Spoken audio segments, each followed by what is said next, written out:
The FNAF movie news has been pretty slow lately, with hardly any more leaks and set images, but we're still getting closer to an actual FNAF movie trailer. But before the FNAF movie actually comes out, what do we know about the Five Nights at Freddy's movie right now that we missed? That's what we're exploring today, so let's do it. And warning, spoilers are ahead. Alright, I'm telling you right now, so don't get mad at me in the comments. Be sure you let me know what you want to see in the movie in the comments. In at 10, Markiplier Cameo. Yep, you heard me right. In a recent interview with Variety, Markiplier was asked about the FNAF movie, and implied quite heavily that he will be making an appearance, saying, quote, "Everyone wants to know. There was a lot of confusion. Yeah, I can't say anything particular about that. There was a lot of scheduling conflict, and I can't say anything." Which was his way of saying that he's at least making a cameo, because why else would there be scheduling conflicts if he didn't need to have free time for this? You know, like if he wasn't in the movie, he wouldn't have had any schedule conflicts because there wouldn't be anything to conflict with.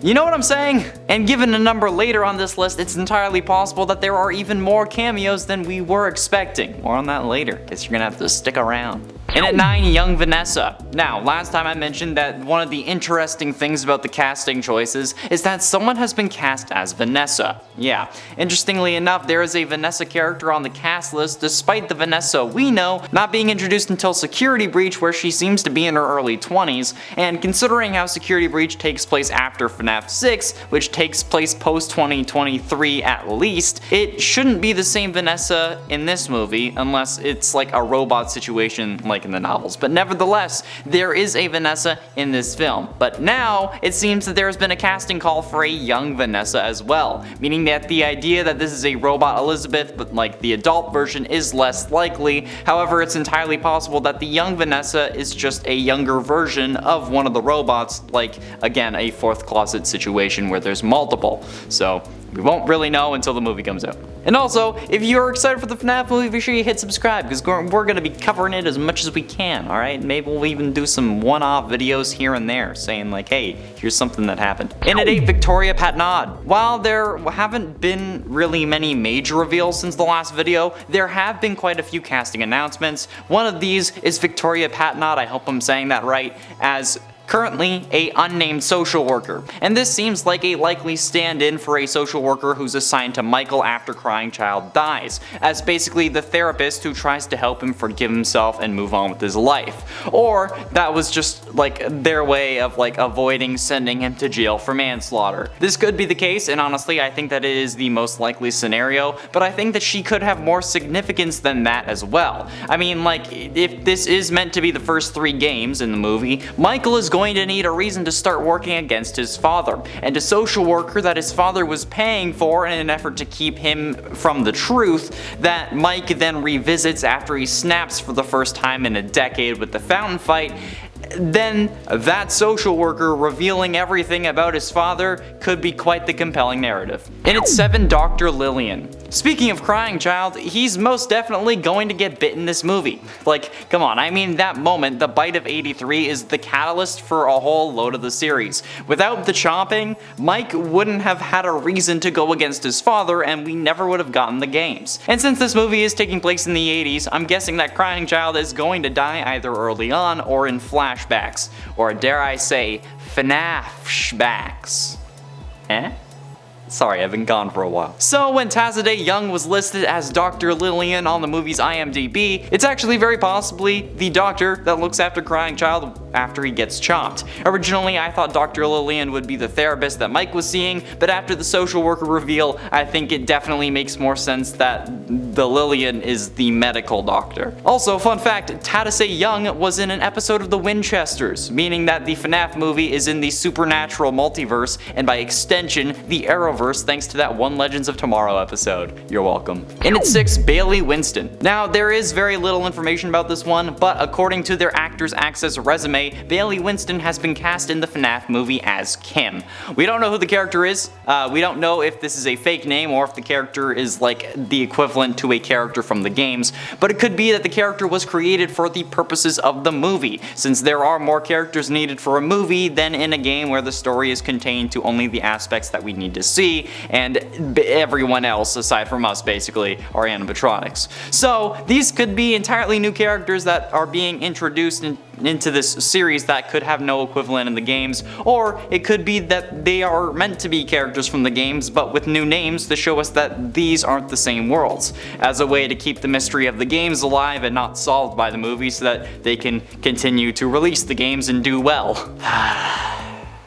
Corporate America. Halfway through into number 5, Afton Family. It also appears as if the entire Afton family has been cast in the movie, or at least is planned on being cast. Matthew Lillard as William, Josh Hutcherson as Mike, Lucas Grant as Crying Child, whose character is currently named Garrett, Mary Stuart Masterson as a female villain who could be the mother, but Elizabeth is where it gets kinda complicated. While with the mother and Crying Child we can be a little loose with their names, since we never really knew them, we know Elizabeth's name. So while some people think that Piper Rubio as Abby could be Elizabeth, that doesn't seem all too likely. I mean, like, we have names of half the Aftons as their in-game versions, so why would we change the daughter that a whole load of people are fans of? That seems like it would cause some issues. It could also be possible that the younger Vanessa that is meant to be cast is going to be Elizabeth, which would mean that the entire family hasn't been cast yet, but it's possible. Abby could also be meant to be the movie version of Charlie, Henry's daughter. So, since these characters are using names that we haven't seen before, it's difficult to know who could be involved, which I think is basically the point, since if pictures leak of, let's say, the characters Carl and Garrett doing scenes, we don't know if that's because Garrett isn't meant to be Crying Child, or if Carl is someone else entirely. So it's a good way to protect the story while also giving fans something to chew on and talk about to death, like us. In it for YouTubers. While Markiplier seems to be implying that he'll be making an appearance in the FNAF movie, there are some other YouTubers who flat out said that they were invited to the set to check out the filming. The 4 that we know of course, being Dawko, as well as 8-Bit Ryan, Razzbowski, and Bazamalam, aka the Theory Thursday crew. From the looks of things, they're just going to vlog on the set and filmed content for their respective channels. However, there could be something more here like cameos or consultation that they haven't revealed for obvious reasons. Although consultation would be like far less of a major thing, and considering how Scott is on set, we don't really need someone else there to consult them, but it could be like a consulting them from like a fan's perspective kind of thing, and how we as outsiders see the series without knowing the full story like Scott does, so who knows. Getting close to the end in number 3, Freddy Fazbear First Look. We did actually get a set photo of what is presumably the Freddy animatronic made by Jim Henson's Creature Shop around the time of the last part as well. There was only the one photo, and it was very far away, so the quality was abysmal, but if I'm honest, it actually gave me hope for the movie, and more than I had originally. I thought the animatronics for the movie would be CGI, or closer to like the Iron Man suits in the MCU, where only part of the character is practical, and then they fill in the rest with CGI, or that it would be an animatronic suit, but with a dude wearing a green morph suit on the inside being the endoskeleton. But seeing the animatronic without green and actually looking like what I pictured a real Freddy to look like is absolutely insane and incredibly encouraging. Blumhouse was put on the map with Paranormal Activity, and that was with a minimal budget, but with everything they can do now, they're not holding back with this movie, and it brings me joy, okay? I'm really hoping that this movie is good. And ultimately, in at number 2, Michael Whalen. Michael Whalen is now listed on the IMDb page for the FNAF movie as the composer and conductor. Whalen is a 2-time Emmy Award-winning composer known for films like Dallas Buyers Club, What's Eating Dad, Veronica Decides to Die, and interestingly, the Pokemon Puzzle League video game from 2000, and the Oprah Winfrey Show for 1 episode. So yeah, if they got an Emmy Award-winning composer on this project, you know that the sound design and atmosphere is going to be excellent. I am preparing for this movie to be terrifying, despite hating horror myself, but mostly I hate horror because jump scares are just too much sensory overload at once, and it messes with my brain to such a degree that it actually like makes me angry. Yeah, like, come on guys, being scared is not a good thing, people. But also I say that, and that, like, I say that I hate being scared, yet I was hit by a car a few days ago and only went to the hospital because I thought that the bike I was on was broken. That's why I'm No, I have the band-aid on.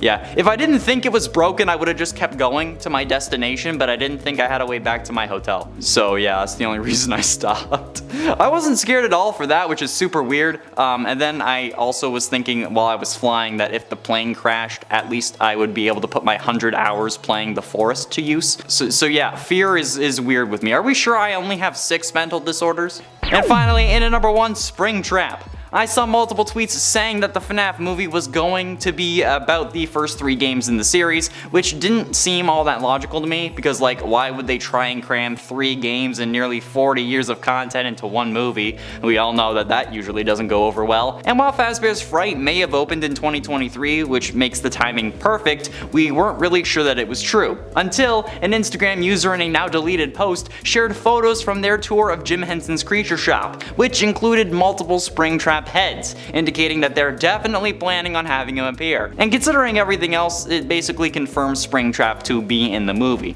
Probably towards the end if they're doing it linearly, but it could be jumping around a bit depending on the plot. It's also worth noting that there's another head in the background of the last image of the collage that seems to be extremely similar to Monty after being broken in Security Breach. But considering how Security Breach takes place years after FNAF 6, meaning decades after FNAF 3, it's unlikely that he'll appear in this movie, but probably in the 3rd that they have planned, considering how Matthew Lillard did sign contracts for 3 films. So they could already be working on their other props, but these could also just simply be remains from another project. And if you're as excited about the FNAF movie as we are, be sure you click the video that's popping up on your screen now. Thanks for watching.